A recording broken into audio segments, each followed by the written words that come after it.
April 8th at 6:03 a.m., hours before John Paul's funeral, an unidentified flying object is filmed by a security camera observing St. Peter's Basilica. Could this mysterious object be evidence of a connection between the Vatican and alien life? A connection that theorists and historians believe has existed since the creation of the Church. The possibility that this craft came to pay its respects to the Pope and his people is more likely than you think. Among the most secret of secrets in the Catholic Church is there a belief in extraterrestrials. In fact, possible ties between the Catholic faith and alien forms are nearly as old as the religion itself. Strange-looking craft begin to appear in Christian art as early as the 1400s. Quite frequently, artists would put symbols in the sky, but in a couple of cases, they kind of look like flying saucers.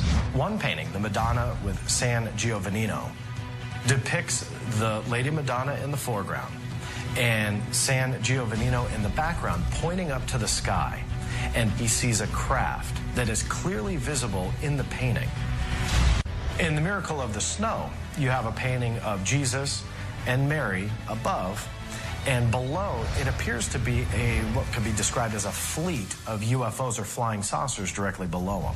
The Baptism of Christ, painted in 1710, shows what looks like a flying saucer beaming down toward Jesus. The Crucifixion features a pair of what look like UFOs. Are the objects captured in these works of art records of religious devotion, or evidence of the Church's connection to spacecraft, and perhaps even creatures from another world? Now, I'm sorry, that's not a winged angel or a depiction of God. What was that 500 years ago? We don't know. The discs, seen throughout the history of Christian art, are an identical match to recordings and reports of modern-day UFOs. Were these artists adding images they had seen or heard about from eyewitnesses? And when UFOs are so clearly seen throughout history, why has the Church denied their presence? Is the Vatican truly hiding knowledge of alien life? And have we only just now discovered it? Unsealed case file, the sighting at Fatima. Many of you are familiar with the apparitions of Mary and Fatima and people going there and being healed, but it's not exactly the way we've been told, is it, Chris? No, it's not. What would happen if there was a massive UFO sighting? Well, what happened in Fatima, Portugal in 1917 was really just that, in my opinion. Now, up to 70,000 people gathered in a field, supposedly to see an apparition of the Virgin Mary. But if you go and read the descriptions of what people call the miracle of the sun, they actually describe seeing a gray, silvery disc rotating around in the sky and kind of putting a cascade of colors, like a rainbow of colors. And so it really, in 1917, no one had vocabulary of words like flying saucer. Right. But that's exactly what it sounds like they're describing to me. Yeah, I've always thought Mary just appeared in the sky. It really wasn't Mary at all. They're talking about a sphere or a silver disc. And that same flying saucer, let's call it for what it is, demonic. According to my notes here, in 1950, Pope Pius XII saw the same thing. Explain. Well, what's interesting about the Marian dogmas, all these things that we don't see in the Bible, is that the theology has sort of escalated over time. Now, in 1950, Pope Pius saw a sphere over the Vatican gardens, the same sort of thing that you hear about at Fatima. Now, this sighting of this opaque sphere, flying saucer, UFO, inspired him to define a new doctrine that all Catholics have to believe, and that is that Mary ascended into heaven just like Jesus does in Acts chapter 1. Even more astonishing to me is the Vatican's secret plan for welcoming in an alien God with a small g. Tell me about that. Well, Sid, when you look at Bible prophecy and it talks about a one-world government and a one-world religion, you see how divided the world still is. And, we have to think that something unprecedented is going to occur that would unite the world under one heading like that. Now, Ronald Reagan gave a speech to the United Nations where he said how quickly our differences would be resolved if we were faced with an alien threat from outside this world. I mean, this is in the 80s. He gave this speech in the UN. Now, if you look around the world, what people believe, I mean, statistics in the United States say around 50% of Americans already think that UFOs are aliens visiting the Earth. Now, there was a recent poll in the United Kingdom. More people believe in extraterrestrials in the UK than God, okay? And that's a fact. And so to me, the strong delusion is already here. The groundwork has been laid.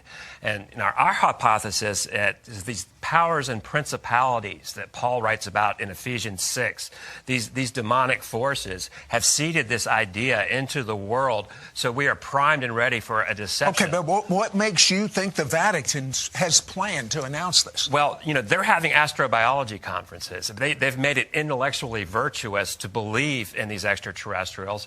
Their writings coming out of their theologians have pretty much made the argument that if you don't believe in extraterrestrials, then that is actually the heresy. You talk about that the Vatican is going to reevaluate their position on basic Christianity. What do you mean by that? Well, their theologians have written that they think that these entities will be evangelizing us, so that we would have to modify our beliefs according to their revelation.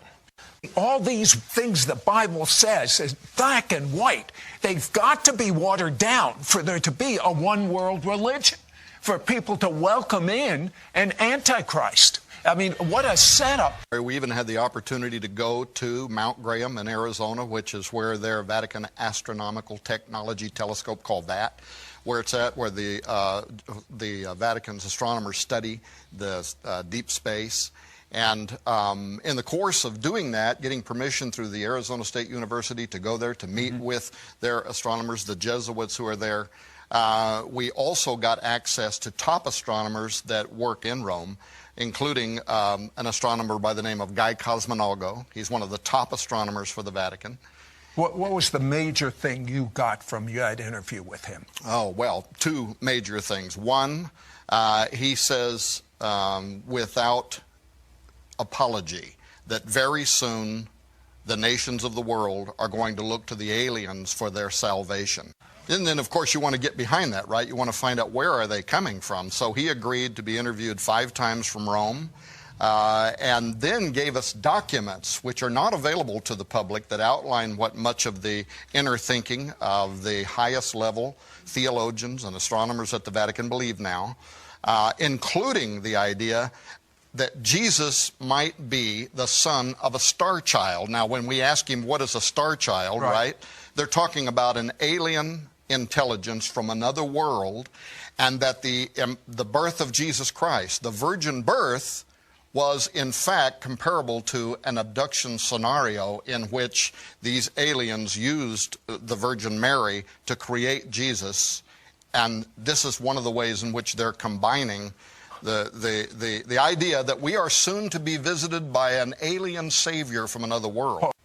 Well, up on top of Mount Graham in Arizona, there's an observatory complex that consists of 3 very high-powered telescopes. One is the Vatican Advanced Technology Telescope. There's a radio telescope, and then there's one called the Large Binocular Telescope. This is the most powerful telescope in the world. In fact, they told us they can get better images of space than the Hubble Space Telescope can. Now, attached to this telescope is an infrared camera named Lucifer, which is really a kind of an odd name for a camera. And from the information that we gathered, this thing was named by the Max Planck Institute and some German astronomers. But the Vatican is part of this conglomerate up there, and they're all working together. Now, what this instrument's used for is astrobiology, for looking for exoplanets, looking for other worlds. And the infrared spectrum is also very useful for seeing things that can't be seen with the naked eye. And many UFO researchers have noted that you can see a lot of ships and entities that you normally can't see. First of all, the day that we spent on Mount Graham, the entire day there, we had the Jesuits speaking to us face to face. We also had systems engineers. It was astonishing, the access that they gave us. And one of the things we found amazing in the use of the Lucifer device and even the other telescopes is how commonly the astronomers spoke of UFOs. We were just taken back by the fact that it was almost a nuisance to them that there are so many. Then, of course, you begin defining what it is. Well, to the Vatican and to the astronomers... But wait a second, it's demonic. Why would the Vatican be studying this? Yeah, well, not only are they studying it, Corrado Balducci, who was the spokesman for the Vatican, he was their official mouthpiece concerning the alien presence, not just the reality of aliens on other worlds, but an alien presence that is here on Earth now. You can go to YouTube and watch his shows on Italian television when he spoke for the church and said that the church was using its embassies around the world to compile information, a case study, if you will, on what the aliens are doing on Earth now. So the belief system is deep, regardless of what you or I might make out of it. And I got to tell you, especially when it comes to alien abduction, I am convinced that we are talking about demonic activity, not intelligences from another world, maybe from another dimension. And they're moving in and out of our reality. They certainly have a conspiratorial plan that might even involve human hybridity. There's a lot to the study. That's why it took us thousands of pages and 6 investigators, and I had to bring a theologian on to make sure that I didn't get off track, right? But what they're saying to us now is it's going to affect Christian belief. There is a professor for the Pope's University in Rome, and he is a very highly respected intellectual. His last name is Tanzaniti, and he has written a paper now in which he is saying that very soon, not right in the beginning, we won't have to deny our Christian faith in the beginning. But there is information coming from another world, and once it is confirmed, it is going to require a rereading of the gospel as we know it. And that's the kind of information that we are receiving from the highest levels of Vatican intelligentsia. Where's this headed, in your opinion, after all this research? I think it's headed towards an imminent great deception.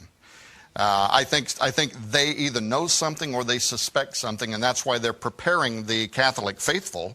And of course, the Vatican has reached beyond Catholics, but they're trying to prepare the world. They're literally putting up a neon sign saying, "We're down with ETs." Recently, Vatican officials have publicly acknowledged the likelihood of alien life. This dramatic reversal of Vatican policy demands an explanation. Here's a strange story. In 1998, there were excavations being done under the Vatican Library. And one of the workers on the excavation team found some strange skulls. They were elongated, extended skulls. They looked like what you would think a gray alien skull would look like. The oversized, slanted eye sockets, the relatively small nose and mouth, the dome-like cranium. The similarities between its structure and the heads of the gray alien, the ET life form most commonly described by witnesses, are obvious. But why are skulls allegedly under the Vatican? If these bones could talk, what stories would they tell? After the discovery of those strange skulls, Pope John Paul and the Vatican military closed all access to the site. What is the Vatican hiding? And did those skulls make their way into the secret Vatican archives?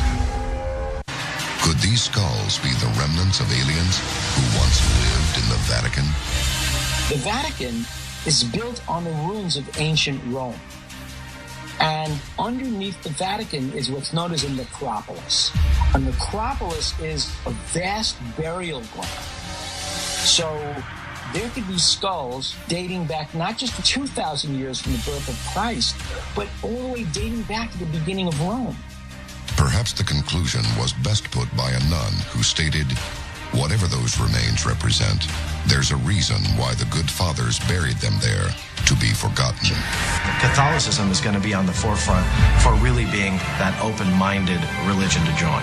If the theories are true, the future of the Vatican may be to lead not only the Catholic Church, but perhaps all of humanity into a world shared with an extraterrestrial society.